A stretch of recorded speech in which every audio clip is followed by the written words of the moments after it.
What's going on, everybody? So we are back out in the shop. Just wrapped up a video on the bike. Figured I'm gonna knock another one out real fast with the Talon, and then it'll be another 3-4 months before I make another one, right? That's the way it seems to go. But all jokes aside, I am really busy. Boat building is just crazy right now. I mean, it's 50-60 hour weeks. So, and it's not letting up. We're busy. So it's hard to get out and do anything. So like I said on the bike, if you watch that one, I've concentrated on upgrades, and because I can get those done, and yeah, and it hurts the old pocketbook too. So anyway, so what have we done to the Talon? Well, we got a new windshield. Got a new windshield for the front, and got a new back glass for the back. And we put on a thicker skid plate. And we made this thing street legal. Now, if we can just get the commission here in town to pass it to work and ride them on the streets, will be great. So anyway, let's jump right in and get this taken care of, guys. So, windshield, it is a Tusk. So it's from Rocky Mountain ATV. The difference between this one and the old one is, for one, this is automotive glass. Oh, excuse me. And I've got a windshield wiper. Even though it's manual, it still ought to help. And then, lo and behold, Rocky Mountain ATV, you spend enough money, they kick you some money back. So they kicked enough money back on this door, I was able to get the windshield wiper kit. I mean, not the windshield wiper fluid kit. And I mounted those little turds right there. So what's the difference between this windshield and the old one I had, which was a Super ATV? Like I said, this is automotive glass, aluminum frame, and the other one was just polycarbonate, which it did the job, but y'all know polycarbonate, it gets scratched easy. Funny thing is, this one wasn't very much more expensive. I mean, and it was minimal. So probably under $100. What are the differences between this one and the other one? The other one, it folded up, which you had a big bar inside, you lifted it up, it flopped up in front of you. It took up space inside, and it always hit every stinking tree and branch and everything else you could think of. This one folds down flat. So what you do is you got two knobs, and maybe I should have done this before I started making the video, but hey, I've never been accused of being the smart one here. So, but anyway, it's just two knobs, which is, yeah, you got to get out of your rig to move it, but no big deal. And then it just folds right down, and then it folds onto these brackets, and these same bolts just go through to hold it. I will give you a word of warning, like I'm always going to tell you. I won't show you how to install it really, but I'll definitely show you the problems you're going to run into, if any. Easy install. Super easy until it came to that stinking light bar. Now, this is the Rough Country, 40-inch, and I had the Rough Country brackets for that. Yeah, that didn't work. Windshield would not come down at all. So what did I have to do? I used part of the bracket, and I manufactured my own. So worked out pretty easy. Since I got off, this is the windshield wiper.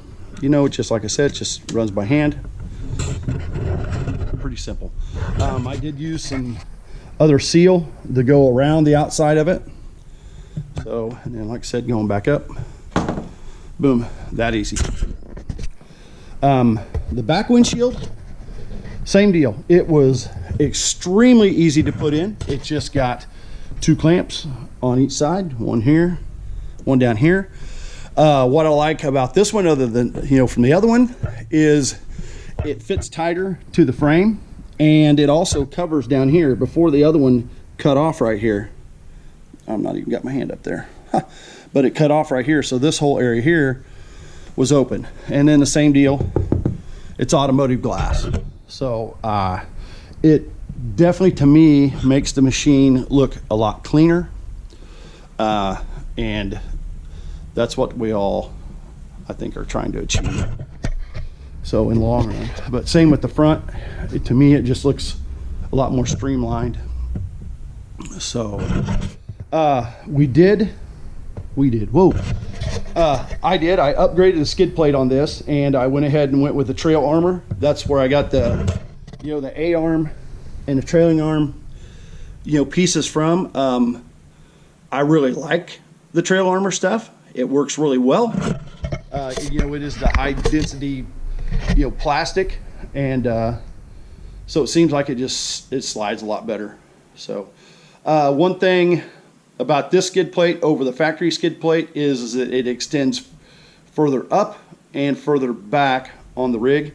It is a 4-piece system, and it is 1/2 inch and over this stuff that comes on it, which is, you know, 1/4 inch at best. And as you can see, that thing, you know, I already had a piece that was getting turned up from sliding and scraping, and chunk back there chewed out of it. So this just gives you better peace of mind.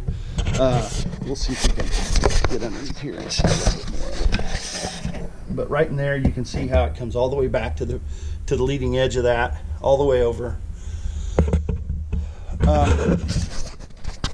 They do have 2 different versions. They have a trimmed and an untrimmed. If you have the Nerf bars or sidebars, you will want to get the trimmed version. So if you get the untrimmed version, then this comes up into here a little bit more, and it's more expensive. But that kind of wraps everything up on the outside of the upgrades. So I'm really hoping. I did have to redo my light mounts up here. I had to drop them down, and we'll kind of see. My Tusk folding mirrors, you know, with the old windshield, I had to buy different mounts and put them up higher. I was able to go back to the old mount, and it lowered them down and take care of that. So now, street legal kit. This was from XTC Electronics. It gives you just a little bitty 3/4 inch, you know, buttons. What I did is I went on Amazon and I got these 2.7 inch LED strips. They are a driving light plus turn signal. This kit also, it integrates your brake lights into their system. So basically back here, there's no change, nothing at all. You just plug into, you know, put a little jumper inside the harness, and you're done. So the biggest change with doing all that was inside.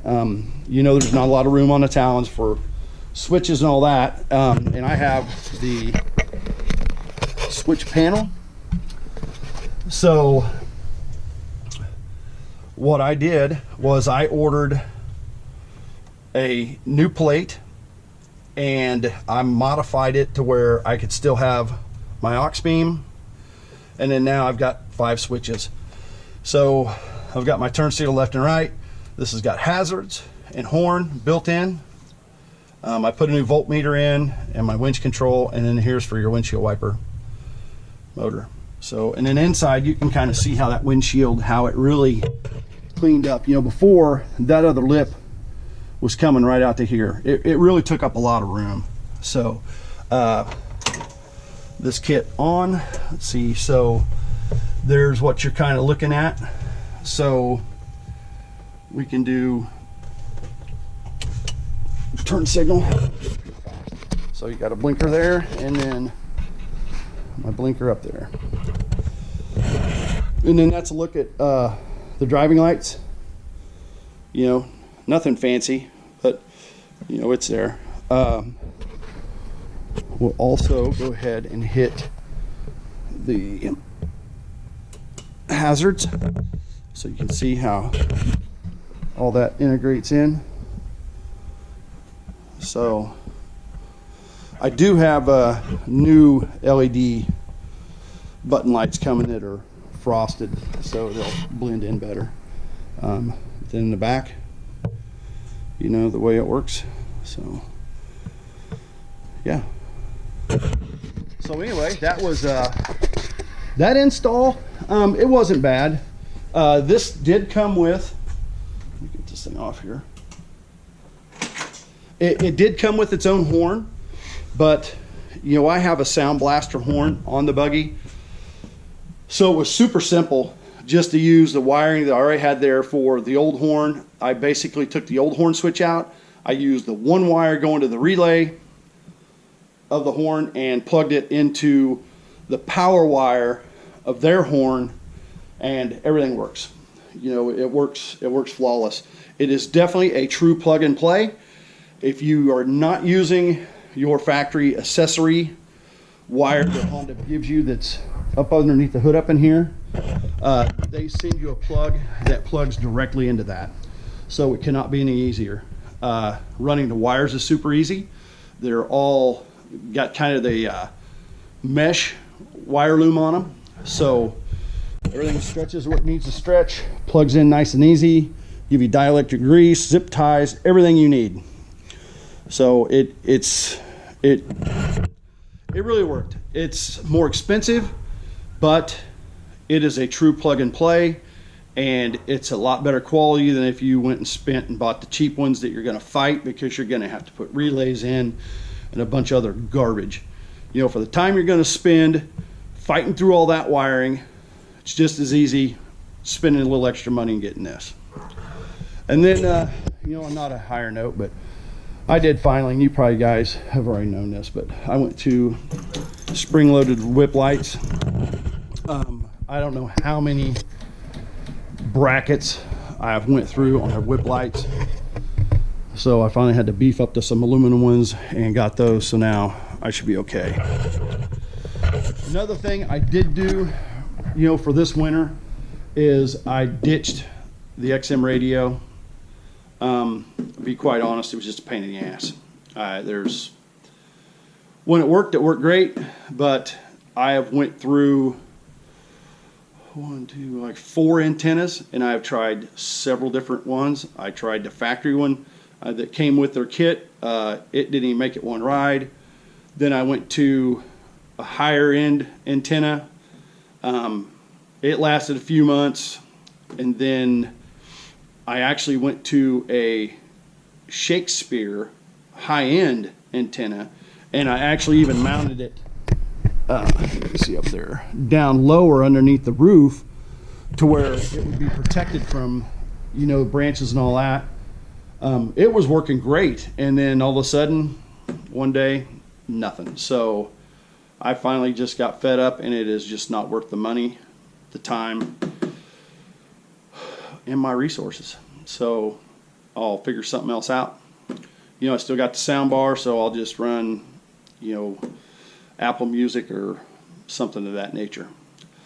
But anyway, guys, I think that's really all for now. I know it was kind of fast, but you know, if you do have any questions, as always, you know, just drop me a line. You know, I will answer it. I still even answer, you know, my older stuff, even though I don't have my 250L. I'm still answering questions on that. So, you know, I'm always here. And like I said, if you have an install question, I can, you know, answer it for you. But like I said, I just don't waste my time doing the install videos. They take me too long. I really suck at editing. Me and computers don't get along. So it's just difficult for me to do that, and there's just too many other people that can do it a lot better than me. So anyway, guys, as always, you know, if you like what you see, give me the big thumbs up and subscribe. and go do the thing, man. Get out there and ride. You know, unlike me, I'm just sit around and work all the time. But hopefully that changes this year. So anyway, guys, you guys have a great day, man, and I'll see you next time around.